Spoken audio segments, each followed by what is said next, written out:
Сайн байцгаана хүүхдүүдээ, энэ удаагийнхаа бичлэгээр соёл бүлэг сэдвийн хамгийн чухал 10 сэдвийг ярьж тайлбарлах болно. Хамгийн эхний ойлголт бол соёл гэж юу вэ? Үүсэл хөглөөс нь авч үзэх юм бол соёл хэмээх ойлголт нь соёолуулан боловсруулах, хөрс боловсруулах гэсэн латин үгнээс гаралтай. Соёл судлал нь 20 дугаар зууны их үед бие даасан шинжлэх ухаан болон хөгжсөн байдаг. Соёлыг тодорхойлсон маш олон тодорхойлтууд байдгаас хамгийн түгээмэл хүлээн зөвшөөрөгддөг тодорхойлолт эрдэмтдийн хэлсэн үг үзэл санааг авч үзэх юм бол Кассивер хэмээх эрдэмтэн соёл бол янз бүрийн бэлэг тэмдгүүдийн буюу хэл, бичгийн хэл, урлаг, шинжлэх ухаан гэх мэт эдгээр бэлэг тэмдгүүдийн нэгдэл мөн гэж үзсэн байдаг. Харин Гиденс тодорхой бүлгийн гишүүдэд байдаг үнэт зүйлс, тэдгээрийн дагаж мөрддөг хэм хэмжээ болон материалын баялагийг багтаадаг цогц ойлголтыг соёл хэмээн гэж үзсэн. Илээд өргөн хүрээтэй тодорхойлсон бөгөөд оюуны болон материалын аль талыг нь хамааруулан соёл хэмээн тодорхойлсон. Бенедиктийн эзнэр зүгийн шоргоочны эд эсэнд нь шингэсэн үйлдэл хийх чадвар байдаг шиг хүнд төлөвөөс заяад үгүй ахмад үеэс залуу үеийн зориуд сурч мэдэж өвлөх ёстой үйлдэл хийх чадвар байдгийг соёл гэж тэмдэглэсэн байдаг. Харин Тайлерийн тодорхойлолтоор бол соёл нь хүн нийгмийн гишүүн болохын хувьд эзэмшдэг мэдлэг, итгэл үнэмшил, урлаг, ёс суртахуун, хууль, зан заншил болон бусад чадвар дадлуудыг багтаасан цогц бүхэл юм хэмээн тодорхойлсон байдаг. Тэгэхээр хамгийн ерөнхий утгаар нь авч үзэх юм бол соёл гэдэг бол хүн төрөлхтний бүтээсэн үнэт зүйлс юм аа. Хоёр дахь сэдэв соёлын үндсэн элемент. Соёлын үндсэн элементэд дараах 5 зүйл багтдаг. Үүнд бэлэг тэмдэг, хэл, мэдлэг, үнэлэмж, хэм хэмжээ. Соёлын үндсэн элемент гэдэг нь соёлын бүрдлэсүүд гэсэн үг. Бэлэг тэмдэг гэдэгт соёлын үзэгдлүүд нь тэмдгийн хэлбэрээр оршдог тухай ойлголт бөгөөд тэмдгийг илэрхийлж буй даал дутхыг бэлэгдэл гинэ. Хэл гэдэгт тэмдгийн хамгийн түгээмэл хэлбэрийг хэл гэж ойлгоно. Хэл нь сэтгэлгээг илэрхийлэгч, хадгалагч, дамжуулагч арга хэрэгсэл юм. Мэдлэг. Хүмүүсийн мэдлэг баримт туршлага үнэт зүйлсийг ерөнхийд нь ойлгоно. Домог, шашин, урлаг, философи, шинжлэх ухаан гэх мэт мэдлэгийн төрлүүд байдаг. Үнэлэмж гэж юу вэ гэхээр юуг зөв, юуг буруу гэж үзэх талаар нийтэд хүлээн зөвшөөрөгдсөн эрхэм чанарууд юм. Мөн ёс суртахууны, шашны, гоо сайхны, шинжлэх ухааны гэх мэт үнэлэмжүүд байдаг.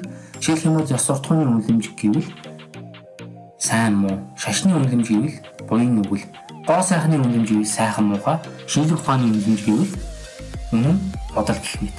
Хэм хэмжээ гэж юу вэ? Хэм хэмжээ нь хүмүүсийн зан төлөвийг зохицуулдаг дэг, журам, хууль, дүрм, ёс заншил зэргийг бүхэлдэн хэлнэ. Хэм хэмжээг албан ба албан бус гэж ангилна. Албан хэм хэмжээ гэдэг бол хууль, дүрм, журмын хэм хэмжээг ойлгоно. Харин албан бус хэм хэмжээ гэдэг ёс заншил, ёс суртахууны хэм хэмжээг ойлгодог. 3. Соёлын чиг үүрэг. Соёлын чиг үүрэг дотроо бэлэгдлийн чиг үүрэг, үнэлэмж хэм хэмжээний чиг үүрэг, нэгтгэн зохицуулах чиг үүрэг, үйл ажиллагааны чиг үүрэг гэж байдаг. Бэлэгдлийн чиг үүрэг нь соёлын хэлбэрүүд тэмдгийн хэлбэрээр оршиж байгаа бөгөөд тэмдгийн хамгийн түгээмэл хэлбэр хэл зэргээр дамжин илэрдэг. Хүмүүс харилцан ойлголцох тэр бүх зүйл маш чухал үүрэг гүйцэтгэдэг. Энэ харилцан үйлчлэл болон харилцааны чухал үүргийг хэлж байгаамаа. Харин үнэлэмж хэм хэмжээний үүрэг гэдэг нь нийгэмд үйлч байдаг хэм хэмжээг эзэмшнээр хүмүүс амьдралын чиг баримжаагаа олж байх тухай ойлголт. Нэгтгэн зохицуулах үүрэг гэдэг нь соёлын нийтлэг итгэл үнэмшил, үнэлэмжийн тогтолцоог бүрдүүлэх замаар нийгэмд нэгтгэж байдаг. Үйл ажиллагааны чиг үүрэг гэдэгт өмнөх үеийн бүтээсэн нийгэм, соёлын уламжлалыг өвлүүлэх нь нийгэм оршихуйн үндэс болдог утгаараа энэ нь соёлын чиг үүрэг болдог байна. 4 дахь сэдэв соёлын ангилал. Соёлыг үндэсний соёлыг бол зохилогч соёл ба дэд соёл гэж ангилна. Төвшнгөөр нь шалгуур болгол олон улсын ба үндэсний соёл гэж ангилна. Хэв загвараар нь авч үзвэл нэг хэв загварын ба олон хэв загварын гэж ангилна. Түүхийн юм маягаар нь авч үзэх юм бол хүү нэгдлийн, эртний, дундад зууны, сэргэн мандалтын, шинэ үеийн, орчин үеийн гэх мэт ангилна. Зан соёлыг босоо хэлбэрээр нь ардын соёл, сонгодог соёл, нийтийн соёл гэж ангилдаг. Ардын соёл гэдэгт бол уламжлалт соёлын зүйлс багтана. Онцлог нь бол зохиогч нь тодорхойгүй байдаг. Жишээлбэл морин хуур, уртын дуу гэдэг юм. Сонгодог соёл гэдэг бол элитийн соёл бөгөөд тодорхой бүлгийн захиалгаар бий болсон.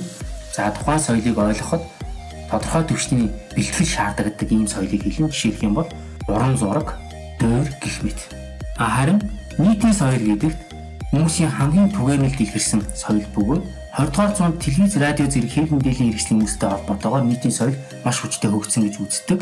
Нийтийн соёлын онцлог нь маш амархан хуучирдаг гэдгээрээ онцлогтой. Жишээлх юм бол кино, дуу гэх мэт зүйлс нийтийн соёл нь тодорхой хугацааны дараа хуучирдаг гэдгийг бүгдээрээ мэдэх бах.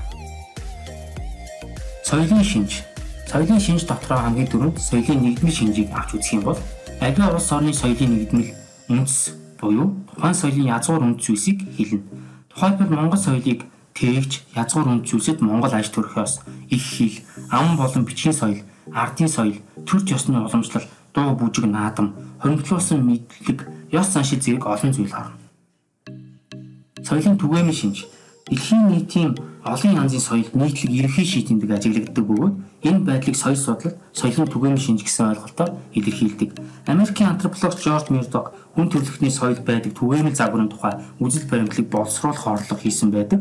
Түүний судалснаар аль ч ард түмний түүх соёлд хөдөлмөрийн зэвсэг бүтээх, биеэ гоёх, цус соёлтохыг хориглох, бүжиг, спорт, шашны зам үйл, бэлэг өгөх, зочлох, оршуулах ёс заншил, хэл, боловсрол зэрэг 72 төрлийн түгээмэл шинж илэрдэг байна. Соёлын хандлагыг авч үзэх юм бол этноцентризм болон релятивизмыг авч үзье. Энэ юу гэсэн үг вэ гэхээр соёл хандах хандлага гэж хэлж болно. Этноцентризм гэдэг нь үндэстэн төрт үзэл бөгөөд өөрийн соёлыг бусдын соёлоос дээгүүр үзэж өөрийн соёлыг үүднээс үнэлэх шүүмжлэх хандлагыг хэлнэ. Релятивизм гэдэг нь харьцангуй үзэл бөгөөд бусдын соёлыг тухайн хүмүүсийн өөрсдийнх нь үүднээс ойлгож хүндэлтэй хандах тухай ойлголт юм аа. Соёлын үйлдвэрлэл. За соёлын үйлдвэрлэл гэдэг бол хувь хүний бүтээл сэтгэлгээ, ур чадвар, авяас бэлгээс их сурвалжтай, оюуны өмчөр хамгаалагдсан соёлын агуулга бүхий бараа, бүтээл үйлдвэрлэх, тэдгээрийн хуваалт нийлүүлэлтийн тогтолцоог хангасан үйлдвэрлэлийн салбарыг хэлнэ. 1980-аад онд техник технологийн эрс дэвшил гарч кино урлаг, дуу хөгжим, шоу бизнес эрчимтэй хөгжсөнтэй холбоотой олон улсын түвшинд соёлын үйлдвэрлэл хэмээх ойлголт анх гарч байжээ. Харин соёлын аялал жуулчлал гэж юу вэ гэхээр соёл хоорондын харилцааны олон хэлбэг, тэр дундаа түүх, соёл урлаг, амьдралын хэм маяг, үнэт зүйл уламжлал зэргийг багтаасан өөр соёлын орчинтой биешлэн танилцах аяллыг хэлнэ. 1970-аад оноос соёлын аялал жуулчлал хэмээх ойлголт нийтийн хэрэглээр нэвтэрсэн бөгөөд соёлын аялал жуулчлалыг дотоодын аялал жуулчлал ба олон улсын аялал жуулчлал гэж ангилж болно.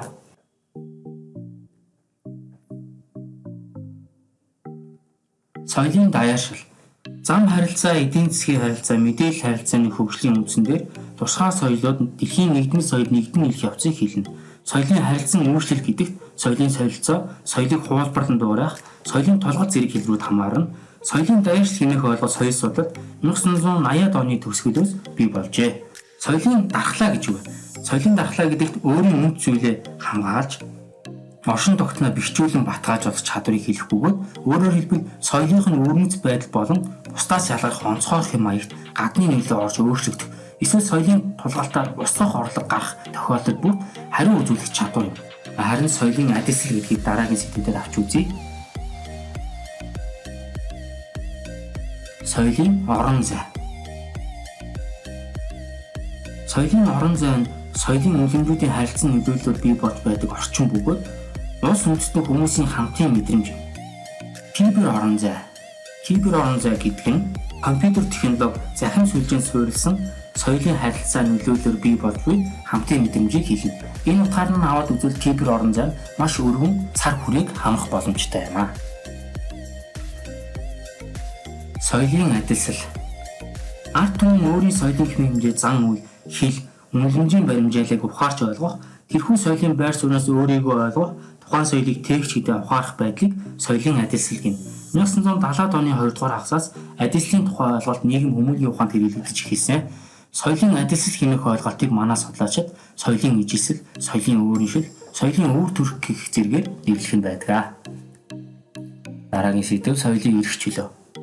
Соёлын эрх чөлөөг ярихаас өмнө юун түрүүнд хүний эрх чөлөөний тухай ярих нь зүйтэй. Эрх чөлөө гэдэг бол хүн бүр бусдын эрхийг хүндлэн өөрийн үйлдэлээс хонголтын үндсэн дээр хийх боломж, түүний баталгааг хэлдэг бол хүний эрх гэдэг нь хүн бүрт олгогдсон адил тэгш боломжийг хэлнэ. Энэхүү боломжийг төрөөс эсвэл хэн нэгэн хүнээс авч болдгоо учраас хүний эрх нь жам ясны шинжтэй байдаг. Тэгвэл соёлын эрх чөлөө гэж юу вэ? Нэгдсэн үндэсний байгууллагын хүний хөгжлийн бэлтгэл 2004 оны бэлтгэл дээр соёлын эрх чөлөө гэдгийг бүх хүмүүс их хэлээрээ ярьж өөрийн шашныг шүтэж, өөрийн соёлыг бүтээн дүүрэх бололцоог илэрх эрхтэй боломжтой байхыг, мөн хүмүүс өөрсдийгөө илэрхийлэх, өөрийн хувь чанараа хөгжүүлэх, хэн байх, хэрхэн аж төрөх вэ гэдгээ сонгох чадвар, мөн баталгаад боловсрол эрүүл мэндийн үйлчлэгээр бусад олон төрлийн нийгэм баталгаагаар хангагдаж байх эрхийг энэ боломжуудыг соёлын эрх чөлөө гэж үзэж байгаа. Тэгэхээр соёлын эрх чөлөө нь ардчилсан орнуудад байх боломжтой гэдгийг эндээс харж болно. Соёлын зочирдол. Соёлын зочирдол гэдэг нь өөр соёлын орчин нөхцөл тухайн хүний хүснээс огт өөр байх, бүтлгүүдэх, сэтгэл ханамж мэдрэгдэхгүй байх үед үүсэх бухимдал, гутрал, төгшүүд их мэд сүнх мэдрэмж үүсэх үеийн сэтгэл зүйн байдлыг хэлнэ. Соёл судлалын ухаанд соёлын зочирдол буюу соёлын шок гэсэн ойлголтыг анх 1954 онд Америкийн сэтгэл судлаач О. Берг хэрэгжилжээ. Соёлын зочирдол буюу соёлын шок нь дараах үе шатуудтай байдаг гэж үздэг. За эхний үе шат бол шинэ газар таалагдаж урам зориг иш төвтэй байх үе байдаг бол дараагийн үе шат бол харь хэл, хоол, орчин зэргийг хүлээж авч чадахгүй бухимдал үүсч болно. Түүний дараагийн үе шат нь баг багаар орчиндоо дасаж шинэ зүйлийг хүлээн авч дасаж эхэлнэ. За түүний дараагийн үе шатанд бол шинэ орчиндоо бол бүрэн дасдаг. Гэхдээ дараагийн үе шатанд найз нөхөдгүй мэд санагдаж нийгмээс тусгаарлагдах үе ирж болно. Гэхдээ эцэст нь эргэн тойрны хүмүүсийг ойлгож харилцаа тогтоох ийм үе шатууд соёлын зочирлолын үед бий болдог байх нэ. За анхаарал хандуулсанд баярлалаа.